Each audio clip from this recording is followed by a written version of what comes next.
मुझे लगता है कि सरकार को सख्ती से कार्रवाई करनी चाहिए और देश में जो हमारा सांप्रदायिक सद्भाव है वो बिगड़ने ना पाए, इसके लिए सरकार को, चाहे केंद्र सरकार हो चाहे राज्य की सरकार हो। हिमाचल प्रदेश में विदेश से आ रहे सेब की नर्सरी में वायरस का मामला मंगलवार को विधानसभा में गूंजा। ठियोग से कांग्रेस विधायक कुलदीप राठौर ने प्रश्नकाल के दौरान यह मामला उठाया और सरकार से विदेश से आ रही नर्सरी की जांच की मांग उठाई। सदन में बागवानी मंत्री द्वारा दिए गए जवाब पर राठौर असंतुष्ट नजर आए। देखें इस वीडियो रिपोर्ट में क्या चाह रहे हैं कुलदीप राठौर।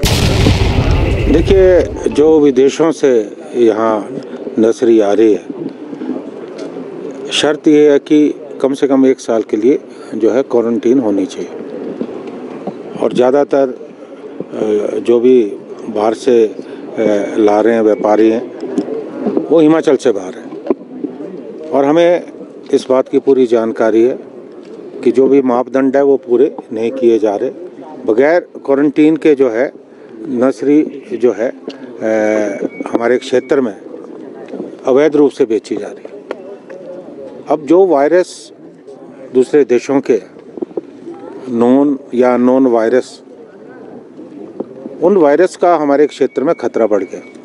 मैं उदाहरण देना चाहूँगा, 2023 में कश्मीर में, जम्मू कश्मीर में स्कैब रोग आया और लगभग 40% से ज़्यादा जो सेब की फसल है वो नष्ट हो गई। तो मैंने यही मामला आज विधानसभा में उठाया और मैंने स्पष्ट रूप से जो जवाब था सरकार की तरफ से आया, मैंने उस पर बिल्कुल असहमति जताई, क्योंकि कहीं ना कहीं वो लिपापोती का प्रयास था। और सदन में जो हमारे रेवेन्यू और बागवानी मंत्री हैं, उन्होंने आश्वासन दिया है कि हम जो है दृढ़ता से, मजबूती से हम इस बात को सुनिश्चित करेंगे कि जो भी यहाँ बाहर से नर्सरी आयात होती है वो मापदंड के मुताबिक हो और क्वारंटीन हो। और दूसरी बात महत्वपूर्ण ये है कि हम जो बाहर से आयात कर रहे हैं बहुत महंगे हैं। जैसे हमारे फेदर प्लांट्स की जो नर्सरी है 700-800 रुपये का एक प्लांट है, जो रूटीन की है वो 100 रुपये। हमारे हिमाचल प्रदेश में मध्यम दर्जे के या छोटे बागवान हैं तो वो अफोर्ड नहीं कर सकते। दूसरी जो भी नर्सरी आ रही है वो हमारा जो बागवानी विश्वविद्यालय उनके थ्रू जो है वो वितरित की जा रही है। तो मेरा ये प्रश्न था कि बागवानी विश्वविद्यालय को बने कितने साल हो गए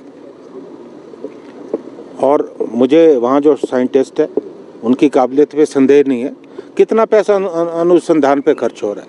हम जो वैरायटी बाहर से ला रहे हैं, जिन देशों से नर्सरी आ रही है, उनकी जलवायु,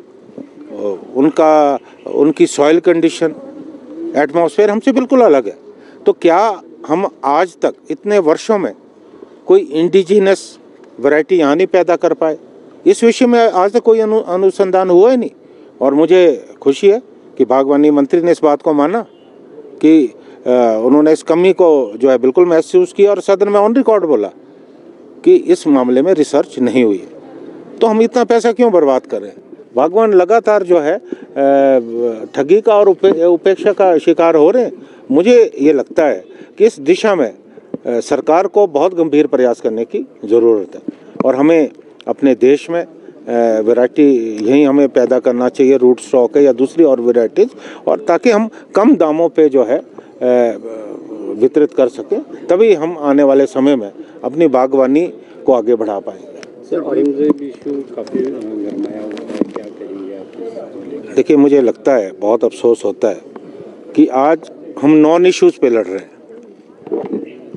आज ज़रूरत इस बात की है कि हम बेरोज़गारी को लेकर, महंगाई को लेकर ये बात करें, लेकिन मुझे ये लगता है कि ये सुनियोजित रणनीति के तहत हो रहा है, क्योंकि जिस तरह से देश पे कर्जा बढ़ रहा है, लगातार महंगाई बढ़ रही है, बेरोज़गारी बढ़ रही है, तो लोगों का ध्यान भटकाने का प्रयास किया जा रहा है। और ये बहुत आसान तरीका है राजनीति में कि जो आपके मूलभूत मुद्दे हैं उनसे अगर आपको ध्यान हटाना हो तो आप धर्म की बात करो, आप जाति विशेष की बात करो, ताकि लोगों को आपस में लड़ा दो। मुझे लगता है कि सरकार को सख्ती से कार्रवाई करनी चाहिए और देश में जो हमारा सांप्रदायिक सद्भाव है वो बिगड़ने ना पाए, इसके लिए सरकार को, चाहे केंद्र सरकार हो चाहे राज्य की सरकार हो, मिलके जो है प्रयास करने की ज़रूरत है।